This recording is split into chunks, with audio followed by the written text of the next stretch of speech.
Light is solid, but he's very one-dimensional right now. And when he plays like non-playmakers, he just looks lost a lot of the time. And they're going to open up with the Oracle Troll, one of the better combinations. But this is something Secret's seen many times before. It's very common, or it used to be a couple of months ago in like that top echelon of teams. And I'm kind of shocked that they open up with it here, especially when you consider, that hero. Isn't that exactly, real fast? Didn't they do this to Alliance? And then Alliance went second pick Death Prophet? Correct, yes. And yeah, it was first pick of Phoenix into Oracle Troll and then DP. So yeah, in this case, it's just a Rubik, not a Phoenix. So I hope, NiP, you have literally found yourself in nearly the same situation. Yep. You better have an answer to Death Prophet. You've had 3 days. I'll be very disappointed if they don't address this Death Prophet, because I saw them not do that twice against Alliance and then lose.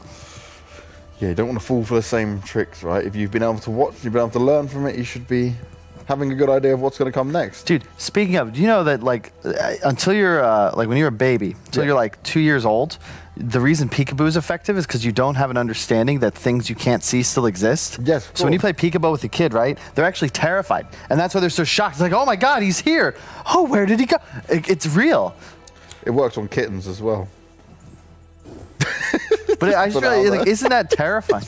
I'm just like, where did that come from? I'm like thinking of a joke. I don't know. I have kittens at the moment. My cat had kittens, and the peekaboo thing worked. Why was that relevant? Why did I say that? Exactly. I don't remember. There was a segue in my mind to I that. just rolled with it, Carl. You know, sometimes I'll just allow you to talk, and it seemed interesting. Why not? No, it was pretty interesting, but I just don't know how you got there, bro. Want to know the reason why it's working. Yeah. Sure. Go figure. We've really had an interesting start to this day, haven't we? We've not even really far got into it. We're only just doing the initial Do you know draft. why, though? Because this series, winner or loser, everyone knows watching, it's about Nigma. If Nigma lose today, see ya, goodbye. We know our top 4. So everyone's like, we want to watch Nigma if they can actually claw it back. It is true, because these two teams are effectively, a winner guarantees they're through, whereas the loser's going to watch with bated breath, because there is a chance they'd be forced into a tiebreaker with Nigma if Alliance were to falter. But I believe NiP, their other match, is against Alliance. Secrets is against Nigma. NiP play OG. Oh. Yeah, NiP play OG. Who does Secret play Nigma? Yeah, correct, yeah. Yeah. So Secret, you're in a decent spot. Like, you know that if you lose this, you have a must-win upcoming. Yeah. But we'll see how it goes. Bated breath. We've got so many exciting games. It's crazy. These next few days are going to be wild. Just before we get the playoffs as well. I'm kind of looking forward to playoffs more so, but, you know. The thing is, I like this moment where it's still the unknown, right? Sometimes we have when we get toward playoff stages, we see those moments where, oh yeah, okay, it's easy, we know who's going to be there. Now we're still in the, could be them, could be them. I'm just curious to see if CIS can stand up to Europe right now. That's my thing. Yeah, that's my main fear. I think just Hellraisers has the potential, because I think their draft's up there. They've had some inconsistencies, but yeah, it's just the potential disparity that we're going to see from the two regions. I just have a feeling if Virtus Pro do end up making it, which obviously if you're a Virtus Pro fan, fingers crossed they do, I think they'll be a completely different team when they hit playoffs. It's like, something will swap inside them. Yeah. Because this group stage has just been wild at times, but it's like, we'll see the real test of strength when we get into our playoffs. Yeah, they're slow rolling for sure. Just about this draft, the Phoenix is nice because it's a vessel carrier against the against the DP, but they're just going for like a solid draft, right? They're going to have potentially Mars Phoenix, the Oracle Troll. Like, these are fundamental drafting components, that NiP have used in the past, and now they get all of them in one game. So my concern is both supports are super susceptible to silence and Death Prophet. If you have like this nice game where you're able to play and sort of engage first in a team fight, you just sort of force them out. Yeah. And Troll doesn't really ever go toe-to-toe with Death Prophet either, unless you're like third, fourth item. I love the Ogre pickup. I love the rise of this hero, honestly. Yeah. It's just strong, and it just makes your heroes better. We already see, like, this is a great DP game. If you're Bloodlust buffed, this is why Troll can't really touch you, because you effectively just run away from him and drain him. However, Oracle against Ogre is quite nice, because you can always just purge off the Bloodlust. Wow. Oof. We definitely need to get Carl some more coffee today, don't we? Peekaboo! No, but it's more, I like the Ogre is the fact that you see the Phoenix, right? And then potentially the Mars comes in too. So Ogre naturally lanes pretty well against these heroes. The Ignite does a lot of work. So I think it's for Secret, it's just you don't have to show anything, right? It's a strong lane. Ignite is the W, right? Then you didn't even skill Ignite on Ogre. You just go max W QE. That's what I've seen, at least from a Secret when they did in the past. Sure. I'm sure it might change up, but it's the concept is that Bloodlust doesn't, or multicast doesn't really affect Ignite too much. So level 1, you have 2 ignites pretty much. So I think there's always value in having that ignite, especially for the runes, and then you can move away from it. For 1 point, you mean? Yeah, 1 point. Yeah, one point. value. I can see it. The thing is, like, the reason I think the stun E build's so good is because since they're all multicastable, you get off like a double or triple level 3, level 4 Bloodlust, and you're only like level 7. That's pretty significant. And the stun becomes like 480 damage. Yeah, stuns, which is pretty sick. It's what? It's like 70% for multicast anyway. So it's like a 2.5 second stun, and it's just like, oh my god, this is a level like 7 ogre who's got no farm, but he just did 500 damage, and it's like an 8-second cooldown. Anyway, what was that?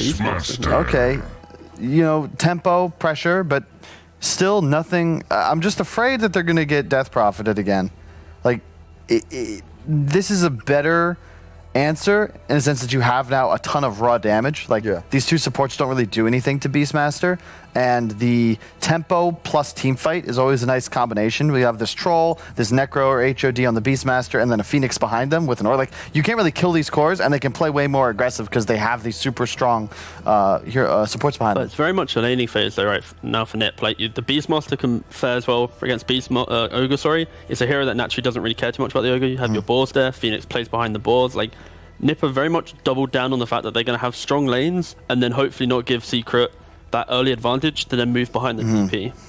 And the fact that NiP has last pick, Supreme as a mid laner, we've seen him pop off multiple times on these big clutch picks. So, for example, TA, he's even had a couple, like a Tinker game, for example. I'm not expecting Tinker here, for example. But the idea that give this man last pick, he might be able to open up your game, especially if your side lanes are solid enough to not collapse early on. So it could be a real difference maker depending on what they see come out here. Yeah, my fear though for NiP is the fact that they are so focused on laning phase, which means like their ability to push out lanes right now is kind of underwhelming. Sure, they can take objectives nicely, but it's just a little bit clunky in how they can actually move around the map. Again, primarily due to that wave clear.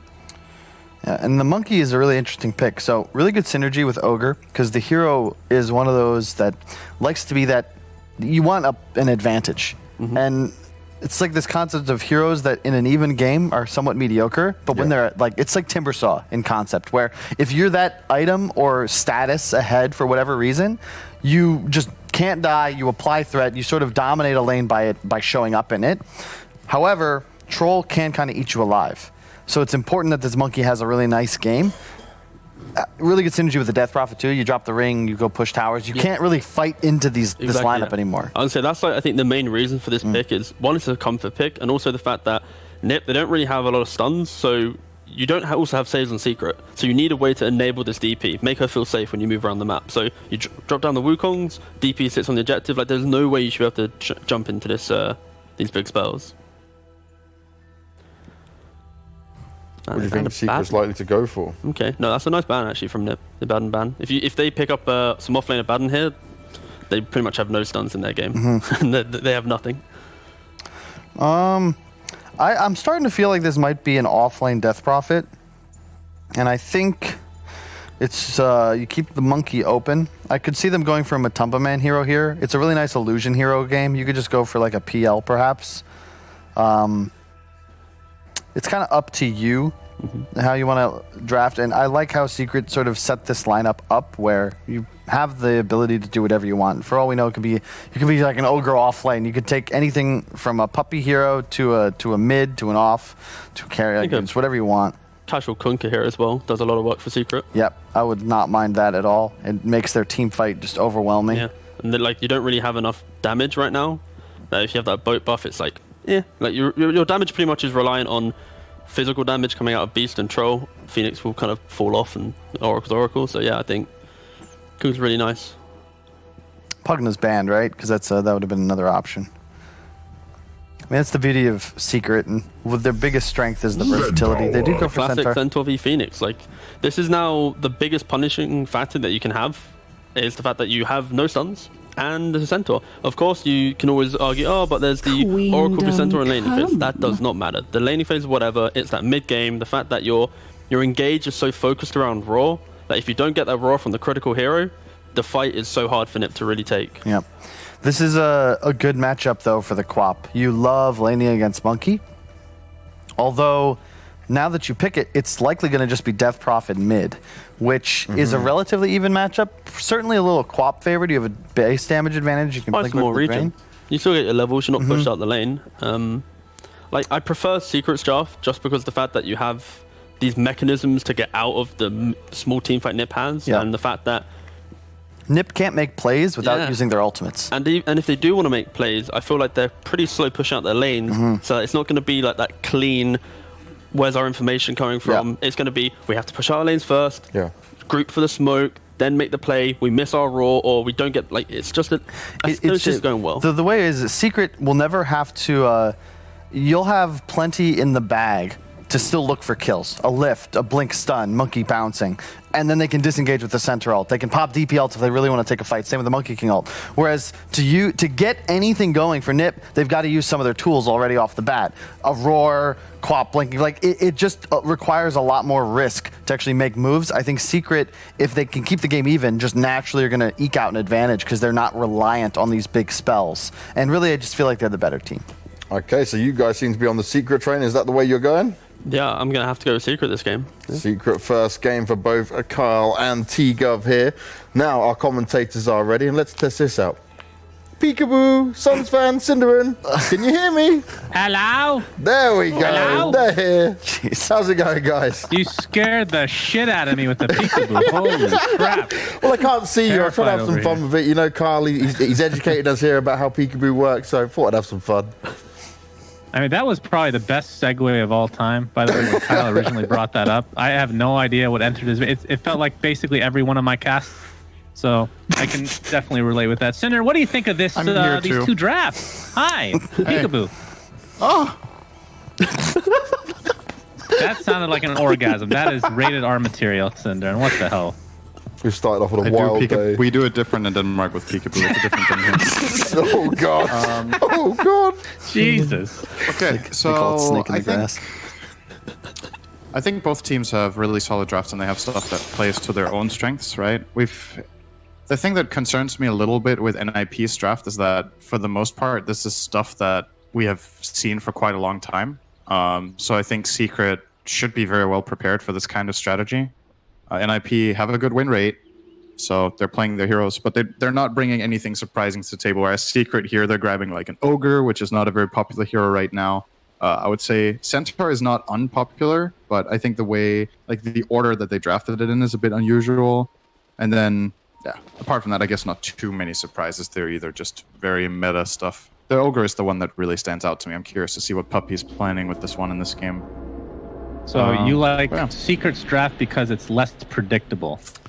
I like both drafts. I think they're very clear plans. But like going into this series, my thought was Secret will have caught up with the meta a bit, and I think NiP have had a bit of a head start in this tournament from, you know, having more games under their belt recently, having more practice, and really having understood what to do right now.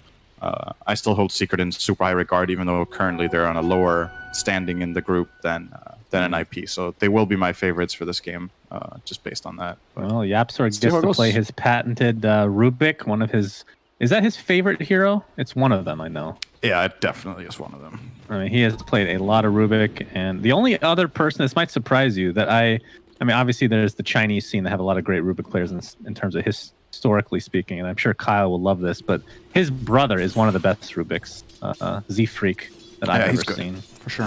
Very, very good on that hero. I think the top three in most people's minds is probably Yapsor, FY, and Kuroki in no particular order. But Kuro doesn't really play 4 anymore, but his Rubik was also very... And GH, I guess, has to be mentioned too. Those 4, That's I guess. true.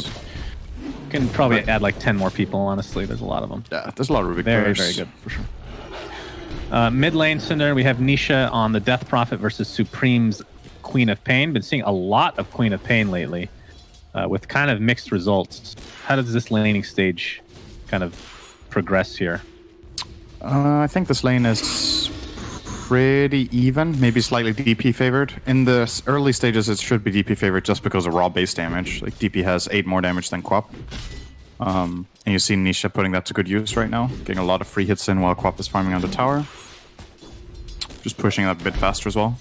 Obviously, one thing that Queen doesn't do very well in the start in the mid lane that a lot of heroes can't really take advantage of is she doesn't push the wave, right? You don't get high level and Scream of Pain very early on. So a hero like DP can push you into your tower and then start harassing you in said tower to get an advantage on gold, which is what Nisha did just then.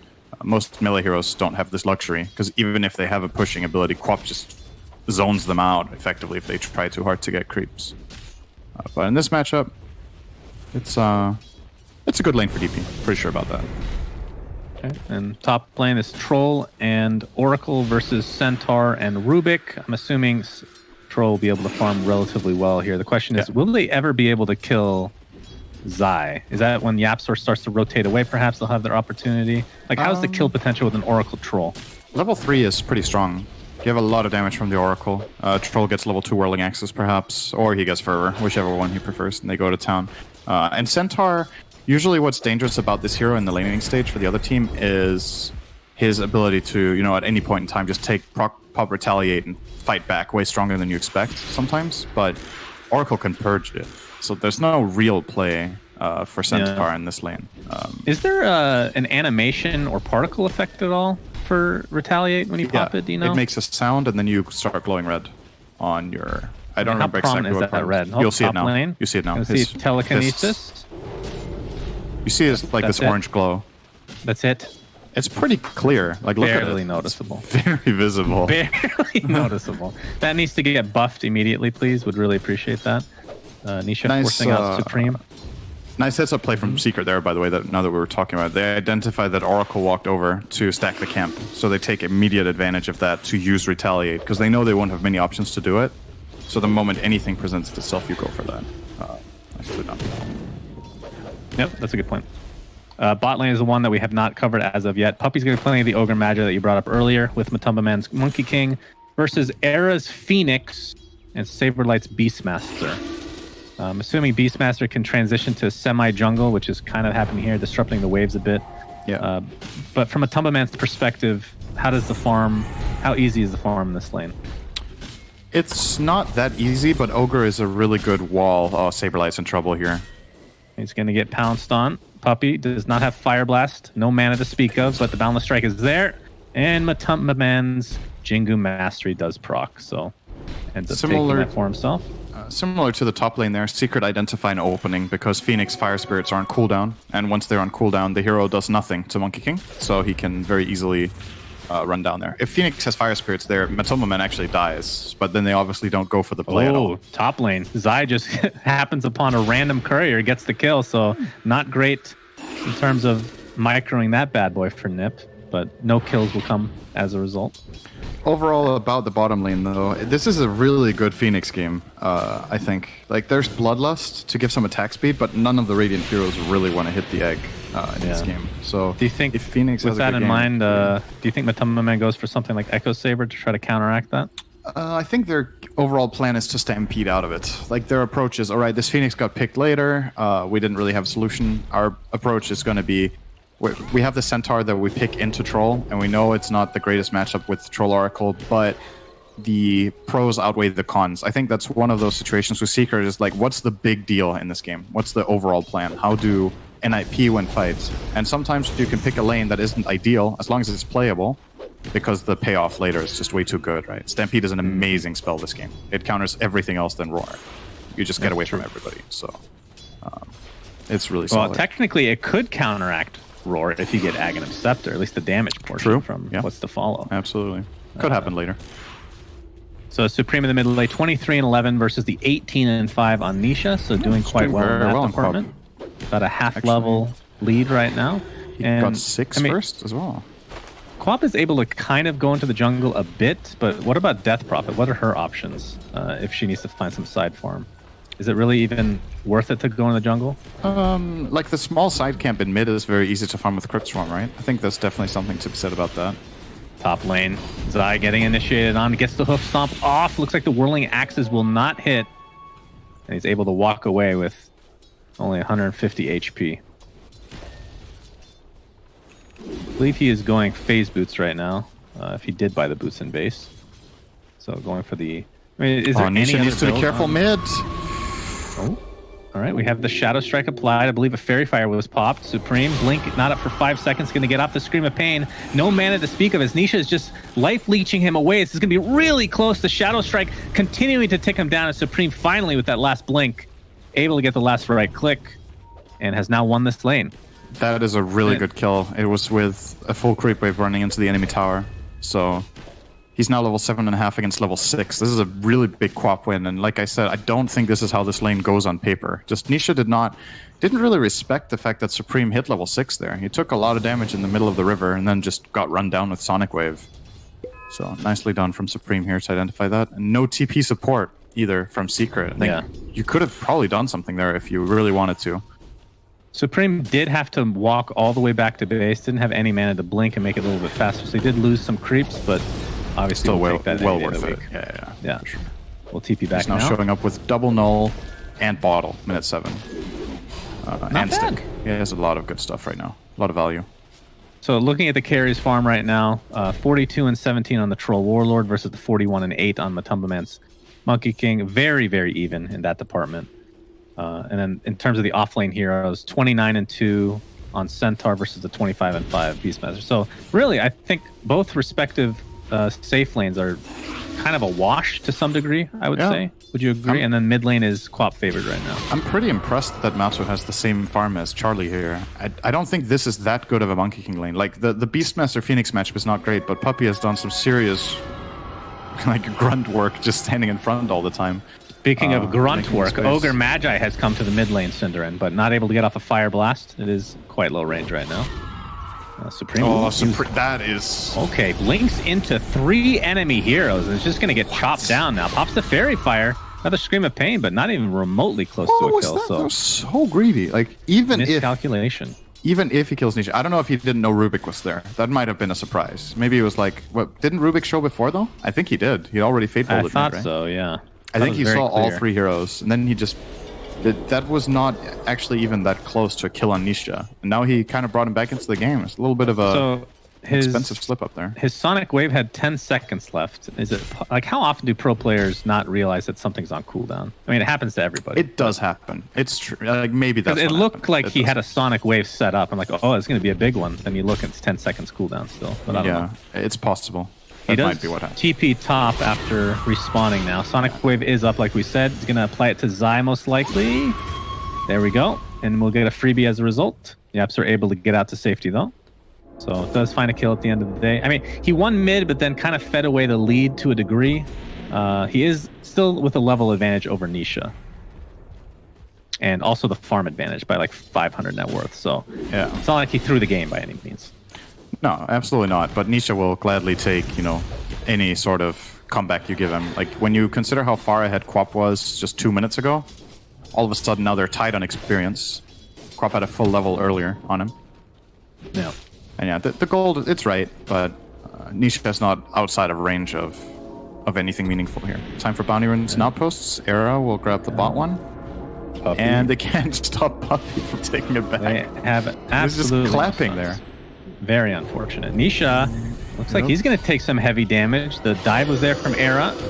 He's going to turn this around good with the balance strike from response. Matumba, man. Great timing. And they find 2 kills as a result. Nisha, if I was his teammate, I would definitely deny him there just for fun, but they'll let him go back to base. That Playing was it so safe. good, actually. That was like, it's one of those blink of an eye moments where you see the moment of opportunity. It's there for 1 second. Like, Matsu gets the double stun and they pop Exorcism. They need to do it right away. Just full on trust in each other and just make that play instantly. Awesome read on the situation that they could get away with that. And yeah, it's an Exorcism. lane. You would have loved to push tower, but it's still really good to get 2 kills. Oh, that hoof stomp. Damn, that was really good timing. I don't know if that's commonplace from pro players, but that was nice. Don't think he was any threat of actually dying. Did heavy amount of damage as I did to the tier 1 tower. Yep. Ended up using that retaliate, knowing that Oracle was nowhere near. Oracle just about to hit level 6, so we'll have the false promise to work with. It's going to smoke beforehand, though. What if you got passive XP, Synderen? What a great mechanic that could be. Yeah. Very close. How much XP does he need? Can you check? Oh, it's 4 experience. He wants it so... That feels the worst, Yeah. It's So really close annoying. yet so far. It's like, somebody just kill a creep, please. How good is False Promise this game? Obviously, we've seen a lot of that action with the Troll Warlord. Is that the main use throughout the entire game? You get the extra lifesteal when he's applied in his ultimate. Queen of Pain can jump in. It's definitely a classic pairing with Troll, right? Just because it's kind of like having an Aegis if you get it off well. But there's other benefits, like we talked about, the Fortune Send against Centaur, which they didn't pick it into Centaur, right? I'm remembering the draft in the correct order, I think. Era is super dead top. Yeah, not the best Fate's Edict game. Like, disarming Monkey King can be really good sometimes, but if you have low level on it, the cast range really puts you in a very dangerous position to use this on the enemy carry. So yeah, I would say for the most part, False Promising the Troll, purging off Retaliate are his biggest perks right now. And of course, you can purge off Monkey King stacks too. Let's not forget that. That's also really good. True. Saberlight did take the tier 1 tower bottom. Echo Saber was purchased by Matumba Man and is going for Deso now. How does Aghanim's Scepter work against Egg? Do you know if they attack it? I would assume they don't, because it's not your hero, right? No, that's a really good question, though.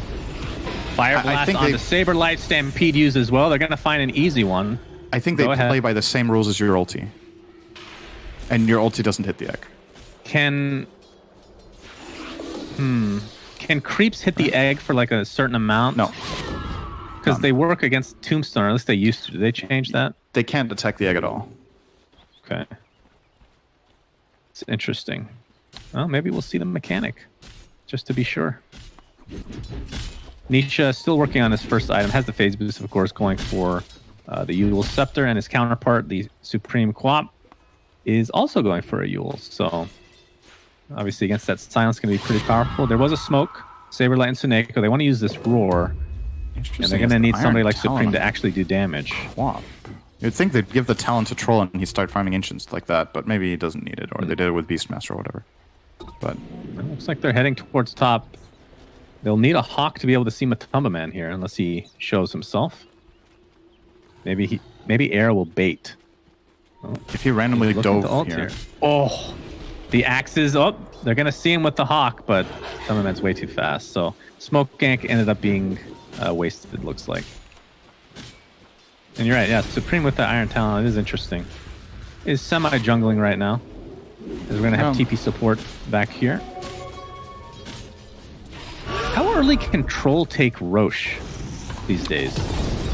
I mean, I think technically Morbid Mask plus 1 hero should be fine. Since he doesn't bash anymore, it's a lot harder than it used to be. But if you have, say, Oracle with him, he could maybe even... I don't think he could do it now, but it's Morbid Mask plus Oracle could do it. I'm asking a lot of mechanic questions. I have another one.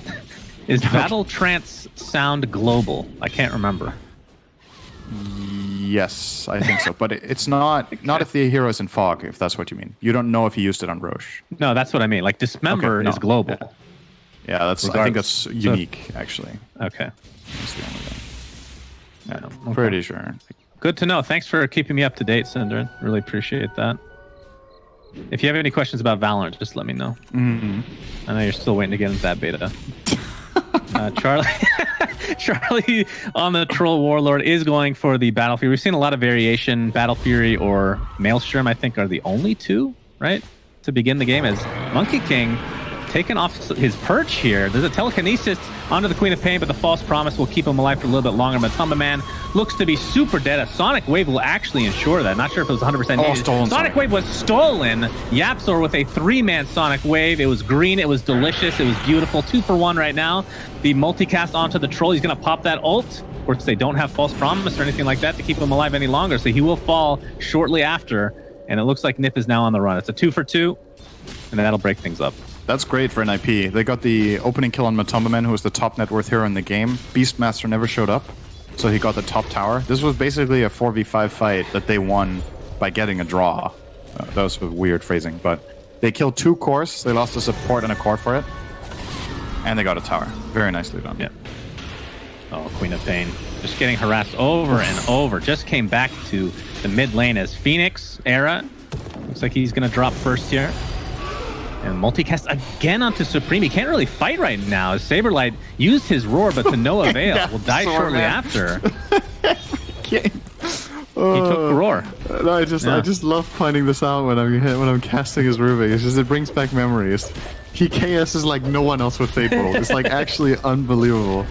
There is nobody in the world that kill steals more with this spell than Yapzor does with Fate Bolt. It's just you just need to get used to it if you're playing with him, I think. It's like, these are the terms of service for you to pick me this hero that wins you games. I want kills with Fate Bolt. Like, what are you going to do about it? I mean, he's got Arcane Boots, and he's working on Aether Lens, not super far away, so... And like you said, he stole Roar, which is the bigger play there. That gives them a really good opportunity to... the ideal fight that they could maybe find now is where they wait for Exorcism to come up, and then they use this Roar that NiP might not be aware is stolen currently, to try to find a smoke game where they open an Oracle. If Oracle dies, this Roar is it's just a kill button, basically. None of the other heroes will survive a Roar plus combo. Or he could Roar the Oracle to begin the fight, and then there's no save. So really good steal this game. There are some good steals in general. We've seen the False Promise. We've seen the Sonic Wave. Actually, no, we haven't seen this False Promise as of yet. But 3 really good ultimates to steal. How easy is Egg? I feel like that's a difficult one, right? It's really hard to steal. Now, it's basically, is it impossible? It is impossible. If you have the talent, right? It is actually impossible regardless. Regardless? Like, Phoenix's AoE on the explosion of Supernova is so big that for Rubik to press you with Spell Steal, he will have time to press Fire Spirits when it ends, right?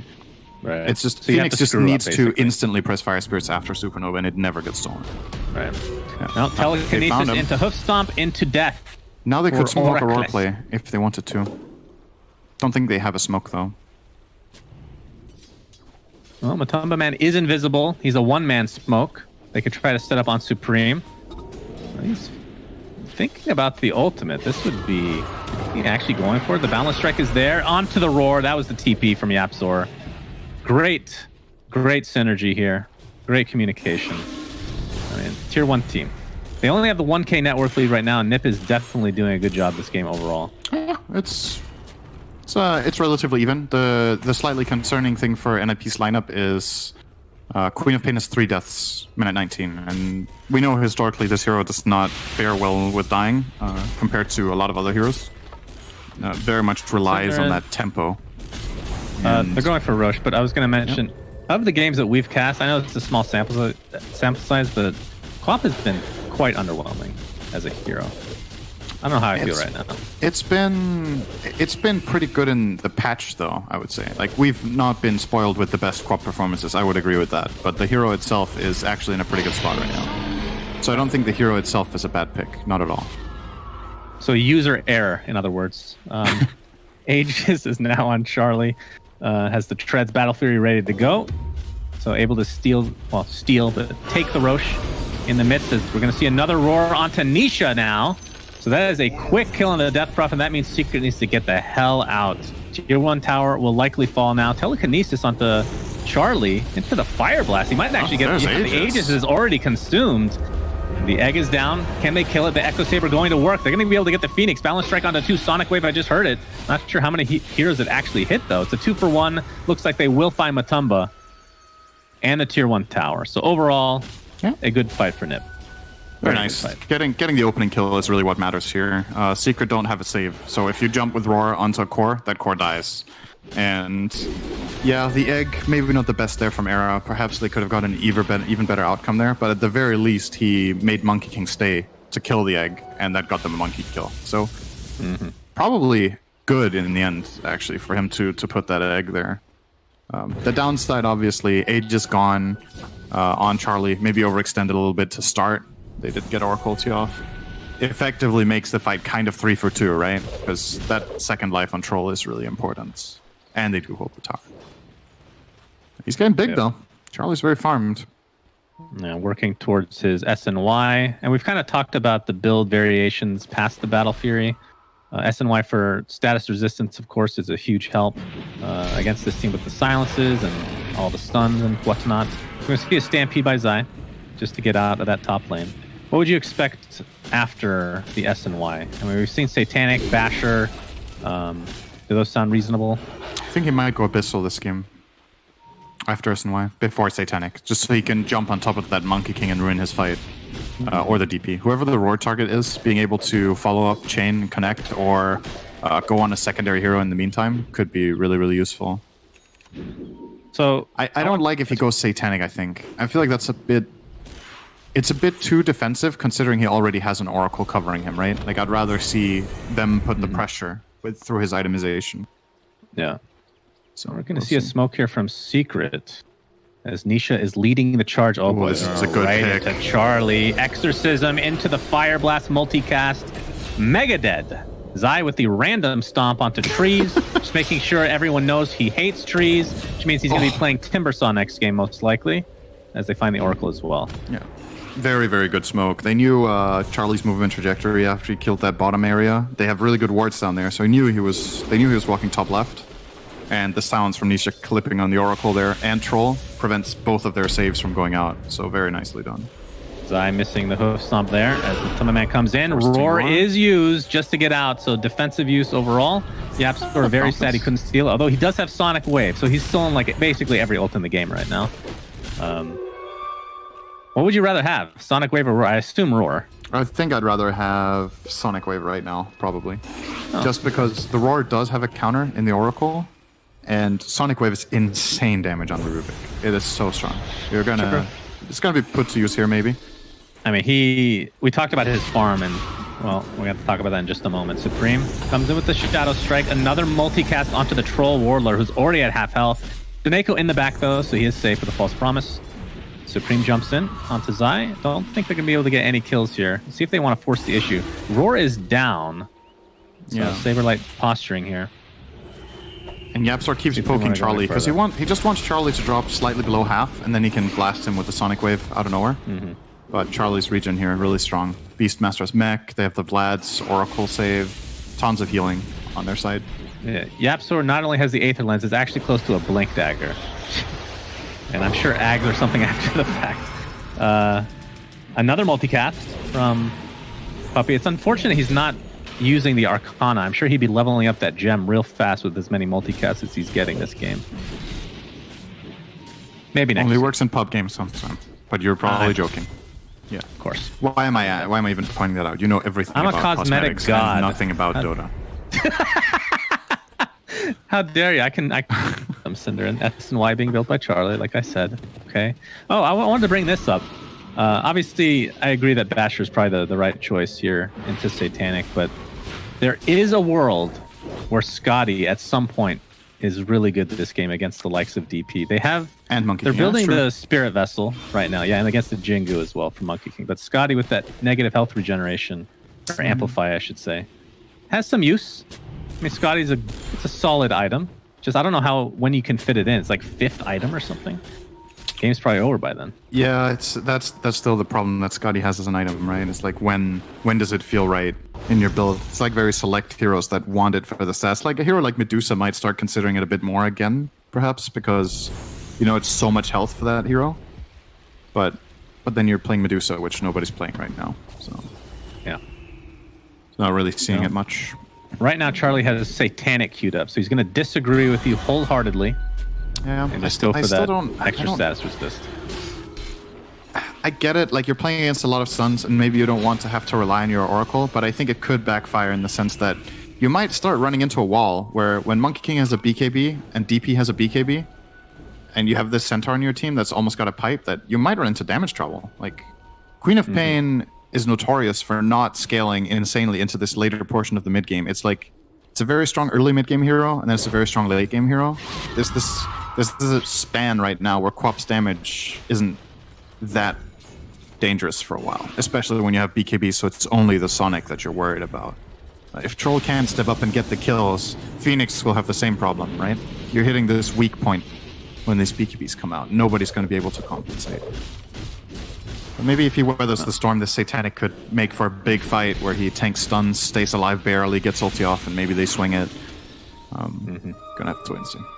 Well, Era, this is interesting. We might have to hold that thought as Charlie takes an invisibility rune.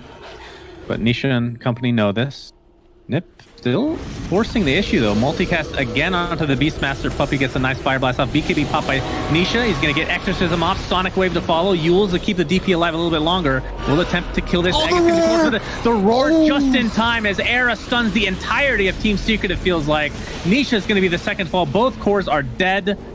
And with this, NiP should be able to help clean up. A nice stomp here from Zai, but it looks to be his death as well. Very beautiful fight from NiP. Is able to find the 3 cores. Oh my, that could not have been any more perfect from the Beastmaster. Era had 1 HP on the egg, and Mantu was about to hit it. He saw Beastmaster coming over, so he actually tried to Boundless Strike to buy himself the time to get the final hit in. But as he lifts the staff, he gets stunned by Beast, they get the egg off. Really, really nice from an NiP. They're playing some really good fights this game. Yeah, for sure. And the scary thing is if they win a fight, in terms of Team Secret's perspective, they can take towers ridiculously fast with the combination of Beastmaster Troll. Really, so they're going to get that without an issue. Of course, Roshan is not up yet, so they'll just have to farm the jungle a bit. Of course, the death timers are a little bit low right now, so you can't really get much more regardless. But the thing I wanted to talk about, Cinderin, you can go first. I'll let you go first, please. I was going to say something I feel like from watching how Secret play team fights, something I would like to see a bit more from them was I'd like Ogre to frontline a little bit more. I know he's going to die, but Puppey only has 1 death on Ogre right now, and it's... If he can somehow find a way to just run in and after he casts the Fire Blast actually start tanking, it might free up some space. Roar Sonic Wave combination, but Beastmaster is dead. Yeah. So Supreme will have to blink out to safety. Silence onto Era. No way to dispel that, but is in the tree line here. Using Fog of War to his advantage and will live. But, what is happening in these fights is that Secret initiate, they got a 2-man stomp and they got a good Fire Blast off. And then NiP kind of just go on the course, and I think maybe if Ogre is a little bit, it's hard to say, like maybe they can just ignore him regardless, and it doesn't matter, right? But showing a bit more presence and maybe being willing to tank up a bit more damage for his team could perhaps bait better conditions for the DP and the Monkey King in the coming fight. But that said, though, NiP are just doing a really good job at focus firing, right? Knowing that Roar and Sonic Wave are down means that this is a free Roche. So great recognition from Secret. I'm sure if NiP could take it back, they would use neither of those spells, since it didn't result in anything. So that is going to be an Aegis for your Monkey King. And Cheese, I think you had something you wanted to talk about like 1 minute ago, when you let me go first. Yeah, I wanted to talk about... cosmetics? Era.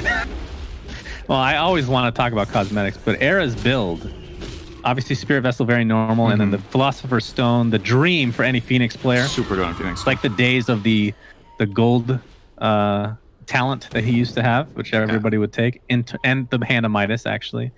But is actually going Ag's second item. I'm not sure if I've seen this. Usually it's like a Shiva's or something to that respect if you get enough farm. What do you think of Ags? I love the item, don't get me wrong. It has been getting more popular lately, especially when the Ags let you use Sunray during the egg, but that got changed into a level 20 talent. So it definitely got nerfed in that respect. But I think what he's identifying here is that the way Secret are going to take fights is that they will engage on one target, and they're going to have to commit pretty hard on that target while they keep Oracle away. So if you get a secondary save so that Oracle is not the only way to initiate the fight and guarantee kills, you make the initiation for the Radiant team like 3 times harder. Because now they don't need to only account for the Oracle and get him down and just get a position. There's always going to be this secondary save that, like we talked about pre-game, they don't really have good ways of killing the egg, right? Like, it's actually really difficult. So when he gets level 18 in Supernova with X, it feels like an almost guaranteed save to me in many fights. So it will be really good in this game. Which begs the question of the Satanic again, back to that Top Gun, Charlie. He's just about to finish it here with that Claymore. So they're going to have, in essence, 3 saves for Charlie if you want to count the Satanic, or even his ult is another form of save, I suppose. Yep. Is it too much, though? Yeah, like, where's the damage right now? That's what I'm wondering. Like, I mean, you saw the fight mid. They still had the damage, but it's getting a lot harder. DP now has a plate mill and a Craggy Coach, so she just got 22 armor since the last fight that she didn't have before. And that is For this dire lineup, when she's BKB, there's only one guy dealing damage. It's the troll. Right. I mean, Beastmaster, negligible. There's a little bit of a Sonic Wave, but nothing that will kill a DD. So I think I'm a bit concerned once again for the damage aspect here. Puppy getting. I think Puppy has literally Oh, yeah. multicast every Fire Blast I've seen this game, by the way. Yeah, Except for the chance is ones pretty pre-level high. 6. 75%, man. Like, Wait, what level is he? he's level 14. 14. But level 1 is already 75%. Oh yeah, that's true. It's been buffed a lot over Still, the 75%. years. It's been literally like 10 in a row. Very lucky. Just say it with me. Very lucky. Very lucky. Thank you. Matumba Man does have his 10-second BKB now, so to go along with his Paladin Sword, actually picked up. Yeah. There's a lot of He's things looking that good. just happened for Secret to be in a really good spot in this game. It looked very, very nice for NiP where they got that big fight, but the immediate follow-up smoke from Secret that got them a kill top into Roche, then getting 2 BKBs, 2 tier 3 items that are really good for their lineup. They're so much stronger than they were before. I think for NiP, there's a lot of pressure on, I would say mainly the Beastmaster and the Phoenix actually. In their lineup innately doesn't have very much lockdown, so the Roar has to land on a key target at the right time, and you need an egg to come off. I don't think you're favored in fights unless these two things do happen consistently. The egg could technically get broken, and you can win the fight if it's a good one. Troll Warlord initiated that's on a the good start. monkey. Here comes a Wukong's command onto 2 heroes.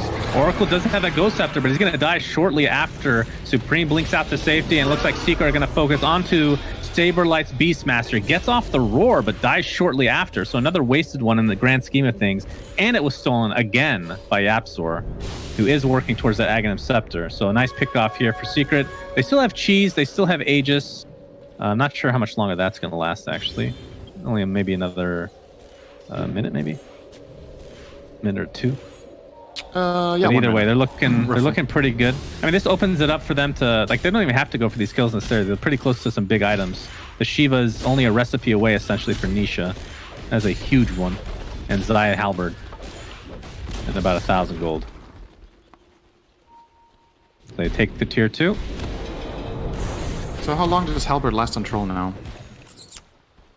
So like, I'm going to say 4 seconds. it's way less. He has a lot of status resistance. Oh, with status resistance. So it's 3 seconds on melee targets minus... It's not very long. I actually don't even know how good Halberd is this game now. The Troll has NY Satanic. You Use it on co-op, bro. Huh? Use it on co-op. Co-op, yeah. I think he might have been better off getting something else, perhaps. But it can still come in clutch, right? Even 2 seconds or a second and a half in Dota makes all the difference sometimes. But you've got to consider that, you know, he could pass. Charlie, he's going to run into 3 heroes, gets the whirling axes off. Saberlight jumps in. Looks like they're going to focus on Matumba Man, who pops his BKBs in a 1v2 battle right now. Stolen Roar. Oh, the beautiful Sonic Wave is actually stolen from Supreme, and they're going to focus on the Matumba Man again. And 80 seconds of no Monkey King as he was just left to his own devices. And Secret just bolts. A couple of nice plays there. The Roar from Yapzor are really good, but the save from Soneko just as good. Beastmaster was super low, gets saved, turns around and roars Matu himself, and then they take that fight knowing that there's no exorcism. That's why they wanted to play so aggressive there. And this is a big moment. You have 1 minute without the enemy top net worth hero. You can definitely get something Spirit done Vessel here. is applied. Hoof Stomp does miss, though. And trying to purge that off is Soneko. And here comes the Satanic, healing Charlie up to full HP. So they want to continue here. They want to force out the buyback that does not exist. Ult actually used by Troll. He's forced into the enemy base now. It's an Not interesting. very good. Yeah, didn't really do a whole lot. They've only done 500 damage to this tower. And they'll have Seeing to the back, limitation of not having stuns there, right? Like, the enemy position 1 is down, but you don't have Roar, so every time Troll tries to do something offensive, they just lift and toss him away, or Ewell him, or stun him with Ogre. I thought they would be able to do a little bit more in that tower, but good defense from Secret to not really give Troll a moment to breathe and hit it. Just all the time harassing him with spells, slowing him down, and now Monkey King's up. So they will back out. That's still a nice sequence from NiP, right? They got, I think, did they get all 4 bounties this time? They got 4 runes, a monkey kill, and access to mid. Not bad. I think they only gained 1k net worth in that time, surprisingly. I believe they were up 1k at that time. But either way, they still technically have the lead, but it's a very close game. I think a lot of this will come down to the next Roche fight, which will drop either the the Aghanim Scepter or Refresher Shard. Let's hope it's an Aghanim Scepter, because that's the best one. Like you pointed out with Centaur, he's now going for the Aghanims that you said could be good this game. I agree with that. And I do feel like now that you see the game play out a bit, I don't know if this Halberd is enough value compared to... He could have gone Ags, could have gone Vlad's for his team, maybe. Really good this game, but maybe Ogre will get that. He will, so that's fine. But yeah, Aghanims on Cent is good. It gives him status resist evade. Like, what about the rest of the stats? The evasion? Sure. That's still not worth to some degree? I mean, it's definitely not a bad item by any means, but I don't think you really buy Halberd unless the active is good or you're a Huskar, right? Those are the two reasons. I don't think it's enough value for what it costs if the Halberd active doesn't feel very good. And like I said before, it can be good, right? If you get the perfect timing on the troll, if you get it right before he pops ult or during a key moment where this 1.5 seconds or whatever disarm it's going to be makes the difference, then it's good. I'm just looking at alternatives, right? Like what else from his team could be good? Because I think every other itemization that I see here, I like all of the other items they've bought. It's like the only one that I'm questioning a little bit if it's the best. YapzOr finished the Aghanim Scepter just now and is really itching to use Sonic Wave because it's about to run out. As Charlie's going to be spotted. Looks like Secret will get out to safety. BKB now finished. Actually, he's had it, I guess. Supreme at the 9-second BKB. Almost done with his Shivas. About 70 gold from finishing that. But I do want to talk about these neutral items. We're just going to have to wait for this fight, most likely. Smoke by Secret. Matumbaman leading the way. They know the general vicinity that NiP is in. Puppy's going to break. Gets off the ward. We can see plain and clear.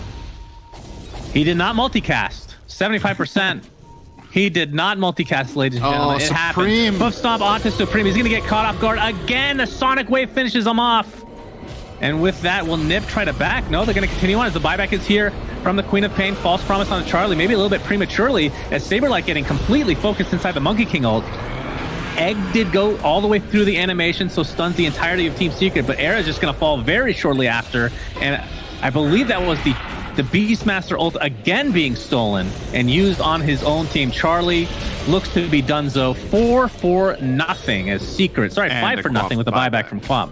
That was such a huge outplay, the way they set that up. So Puppy drops the ward. They see the troll, but they're obviously not going to commit on him because he's way too protected and hard to kill. They just start poking, and this poke makes NiP start to move into the area, and then they still do a full wraparound with the rest of the team, finding Quap in the river, making quick recovery. Just this little bit of out of position play from Supreme ends up giving them a 5-0 fight. Like, if Quap doesn't get caught like this fight doesn't really happen on these terms, but they're so quick to make this decision and get the kill. That was quick. Who gets this axe? Matumbaman or Zai?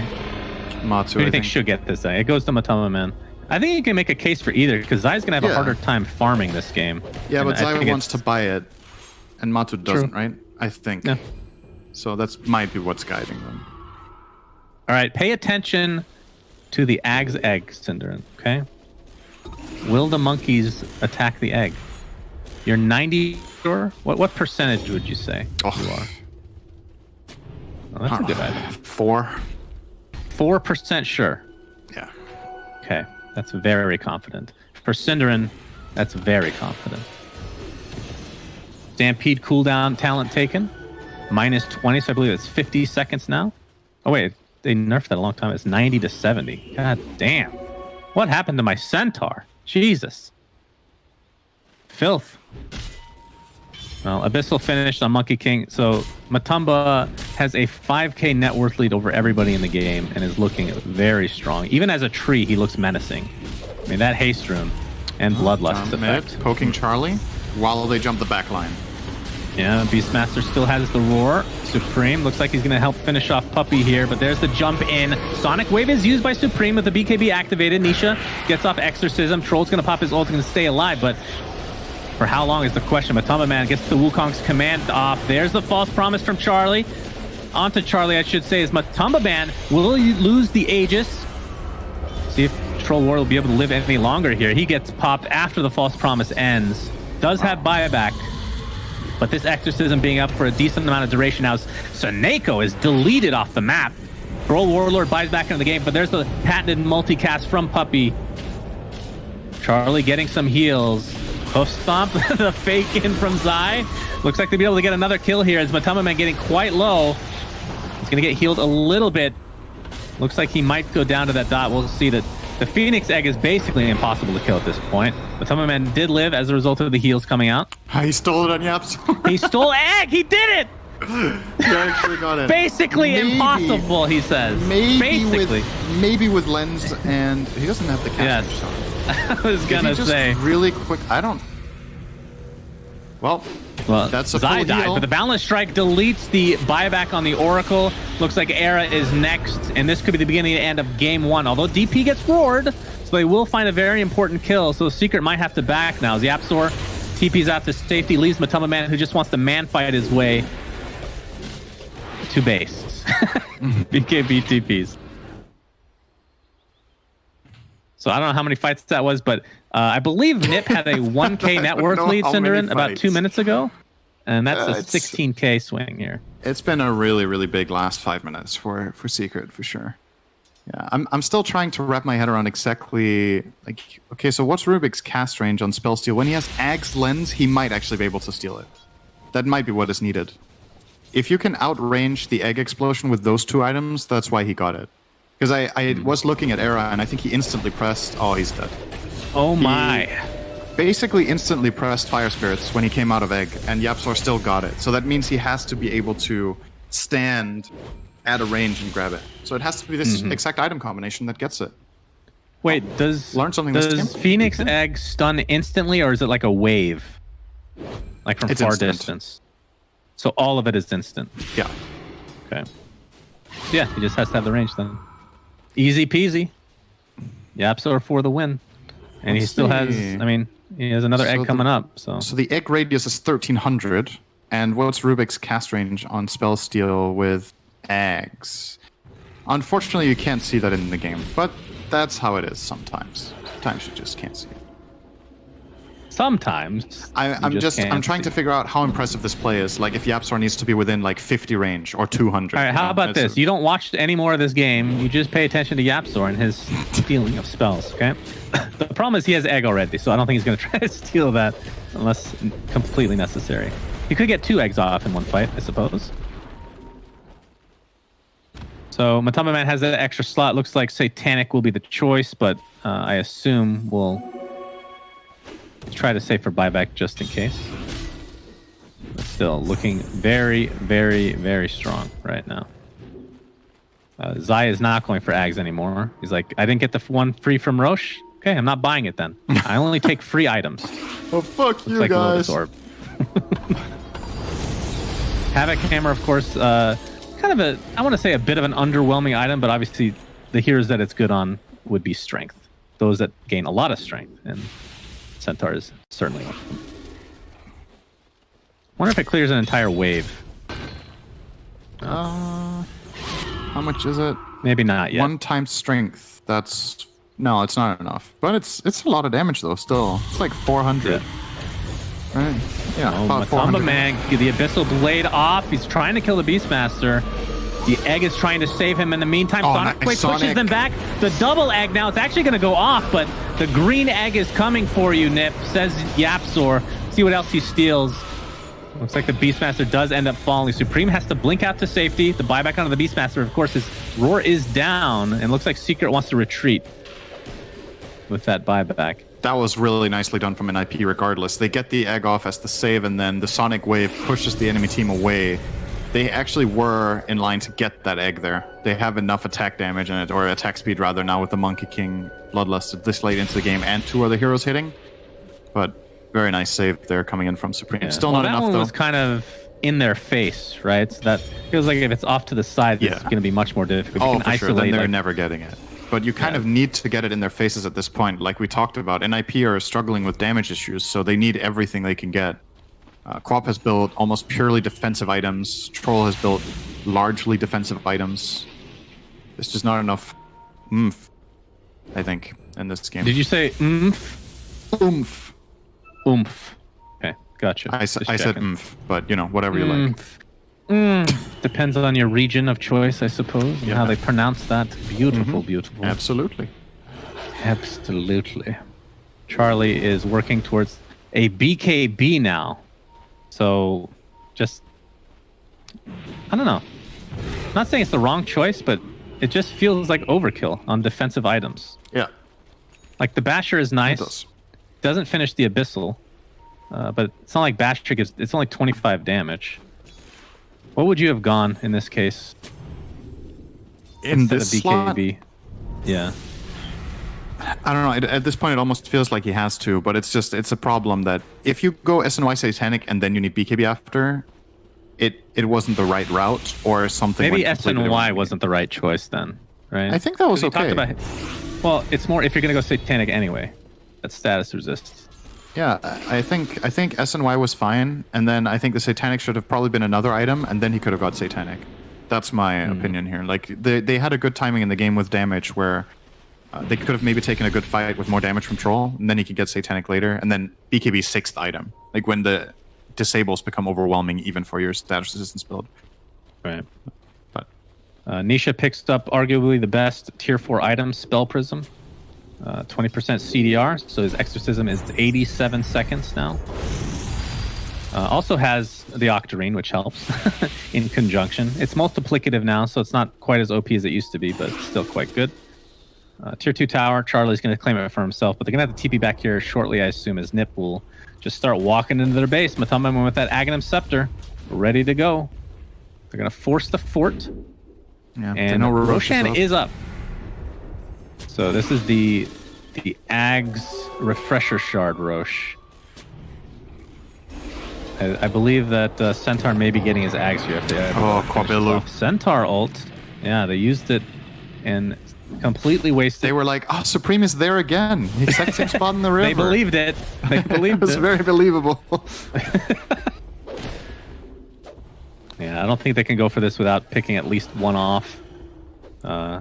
Especially with Phoenix. I think Phoenix with that egg can position himself really easily to just never be able to get killed.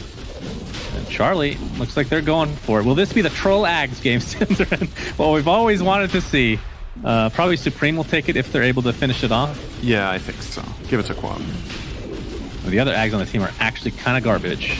Beastmaster's Axes. Oh, Sonic Wave is used as a zoning mechanism. So Refresher Shard and Ags on the Queen of Pain, and Charlie, of course, takes the Aegis. Really nice from NiP to identify that they can go for this, and Secret will be hesitant to fight there without their Stampede.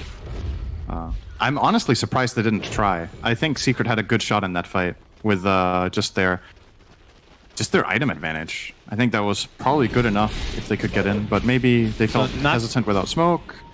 Not that it was the wrong move, but should be noted that Supreme used that Sonic Wave before he picked up the Aghanim Scepter, so it's still going to be on cooldown here. As the fight breaks out, Matamba Man jumps in onto the Beastmaster, a huge Boundless Strike with a False Promise. Will keep Saberlight alive. He's able to TP out, or Blink TP. Roar used on the Queen of Pain, and he actually stole Blink, so he's going to have a double Blink on Yapsor, his favorite combination, and Queen of Pain finds her way to the grave, but looking for does Seneko. have buyback. Seneko Shadow Blade, so maybe he can get away here. Yep, didn't find him. That's interesting. Why Shadow Blade and not... Well, he had the amulet for a while. Yeah, I think he's like, my job in this game is to get an ulti off. So whatever gives me the longest freedom in the fight to not get discovered is the best item, right? I like Shadow Blade here. I think it's good. Like usually you would go Glimmer, but normally you don't see Shadow Blade and Ghost Scepter on the same inventory slot, but today you do. Charlie pops the ult to stay alive. Of course, still has his Satanic, and Seneko, no False Promise for 30 seconds as Matamba Man getting destroyed. Nobody's able to help him. And with that, NiP just continues on. Charlie beat the living crap out of him. And they're going to try to force some buybacks now. But, well, then again, Queen of Pain is dead. Does not want to buy back. Yeah, you're probably not going to get more out of that than what you just did. But at the very least, you defended your base. You didn't lose either the Aegis or the Refresher. Who had the cheese? I'm still on Beastmaster. They actually have all 3 items still on the Dire. And I think Radiant have none. They've used all. Yeah. So still NiP, I mean, it's not, they're not in a good position, but it's the item advantage that they have from that Roche still intact. They have a really good shot in the next fight. Imagine they get off 2 eggs, for example. Yep. And one of them saves. That's a really good fight. I think Secret needs to be a little bit careful now. That is Not value. to drop the ball. All right, I don't want to backseat here too much, Cinder. And I think giving the Aghanims to Monkey King was a mistake. I think the Centaur one would have been way better so far in these fights. Potentially. Well, I, mean, I thought he was going to buy it in some himself, respect. right? And then he changed his mind. Considering he Yeah. ended up not buying it, I'm kind of with you. You might have wanted to give it to the Sen. He does almost have enough to build up. He's going for AC now. He finished the Lotus Orb, which is super value, of course. Maybe just banking on that Roshan. I feel like if you're banking on the Roshan, it's probably it's a little ambitious at times, depending on how the game's going. I mean, they do have the 16k net worth lead. It doesn't feel like it, though. It feels like NiP with those item advantages, like you said, that don't get entered into the net worth at all, could make a huge swing here.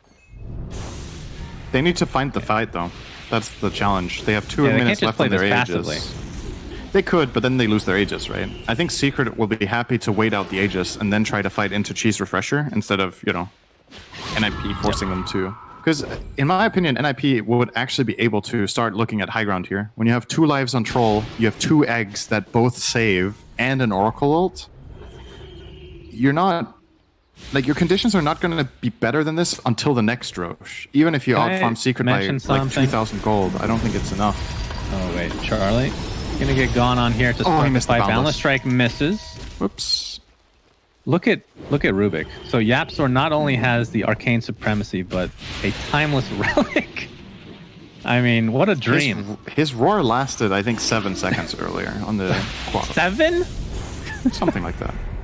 Good Like, no God. joke. Like, roar is 4 seconds stun duration, right? Then you have Yeah. Arcane Supremacy for another 40%, and then you have another 25%. So 65% on top of 4. That's almost 7. It's like I know that 6.5. telekinesis talent at 25 was the right choice, but imagine the 40% spell amp in conjunction with both of those other things we mentioned. And he steals Sonic Wave. Yeah. Oh my God. Oh, Puppy? Puppy's going to be found out here. The He's roar tanky. is there. He stole He did not Axis, steal though. it this time. Yep, Axes, unfortunate, but it is the Aghanim's Axes, so he could use that to full effect as Troll Warlord. Still with the Aegis intact inside the Wukong's command. That's a level 25 talent one. And Zai getting beat down as the egg will break here. Not break, but hatch. I guess that's the right way to talk about it. Centaur buys back into the game as it looks like Ogre Magi. Puppy will have to die and buy back. They still want to fight. Nisha pops the Shivas. Still has his BKB. It's the 7-second one. Oh, And good this is on the stun. run. Boundless Strike onto 2. Hoof Stomp to follow. There's the stolen egg again. Are you serious? And they're going to finally kill the NiP egg. They do have buybacks in full, as Beastmaster will be the 4th to fall. Now, what else can they get here? They need to force out the buybacks, but then they'll have to retreat. And Aegis, or I should say the Roshan, is not quite up yet. Looks like Supreme wants to take out the waves here to prevent as much damage as possible. They do have a wave mid, though, so these buybacks have to come out. Secret can end the game too quickly. Yep, fortification. Quap is sitting on 8k gold, by the way. And I don't think he's going to have time to go shopping either. There's the roar. Matumba Man. He's going to stay safe for now, but the Sonic Wave completely decimates him. Charlie's going to use his Abyssal Blade on top of the Death Prophet. Pops the BKB finally. There's the Stampede. And it looks like Supreme is going to continue on here. Shadow Strike will slow. And Charlie is going to attempt to beat down Nisha. The Lotus Orb is applied, and Matumba Man did buy back into the game, by the way. He's going to be showing here. He gets off his ult, but the Death Prophet is going to die. We'll buy back into the game. Exorcism is still up. Abyssal Blade onto the Beastmaster. He's going to eat his cheese. He's going to attempt to get out, but he's going to get bashed inside that Wukong's command. So Matumba Man will claim him. That is a dieback Beastmaster. False Promise applied to Charlie, but there's not a whole lot these supports can do at this point. Blinking in is Supreme with a 9,000 gold. Unfortunately, that gold does not apply to your damage in any way, shape, or form. Charlie, finally the False Promise ends, and he dies shortly after. 120 seconds on the deck. Looks like NiP will be falling here and taking the first loss in this best-of-3 series. But well fought. I still can't get over how much gold Supreme is sitting on. Yeah. GGs are called. Ay, ay, ay. Whew. Yeah, I don't know if it would have made a difference if he could have had another S tier item in that slot. It looks like he wanted to get Octarine. I don't think that's the difference maker there. They were True. a little bit short. Man, that was a really good game. I think both teams playing awesome team fights, making really good decisions. NiP